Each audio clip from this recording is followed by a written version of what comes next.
કોંગ્રેસના નેતા રાહુલ ગાંધીએ વોટ ચોરી એટલે કે મતદાર યાદીમાંથી ગરબડ મુદ્દે સરકાર અને ચૂંટણી પંચ સામે હુમલા વધુ તેજ કરી દીધા છે. અગાઉની પ્રેસ કોન્ફરન્સમાં ગંભીર આરોપો લગાવ્યા બાદ તેમણે ફરી એકવાર આ મુદ્દે એક પ્રેસ કોન્ફરન્સ યોજી હતી. આ વખતે તેમણે હરિયાણા રાજ્યમાં વોટ ચોરી કરાયાના દાવા કર્યા હતા.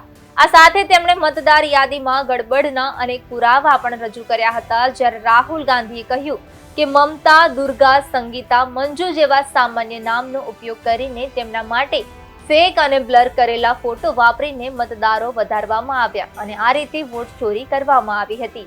ગેરરીતિ અનેક પોલિંગ બૂથ પર કરવામાં આવી હતી. ત્યારે આ કોઈ બૂથ લેવલની વાત નથી, પણ આ ચોરી ઉપરના લેવલથી થઈ રહી છે. આ જ સિસ્ટમ છે. એક જ બૂથ પર અમને 223 ફોટો ધરાવતા ડુપ્લિકેટ મતદાર મળી આવ્યા છે. જે એક મહિલાનો ફોટો હતો. આ મહિલાનો ફોટો દરેક જગ્યાએ એક સરખો જોવા મળે છે.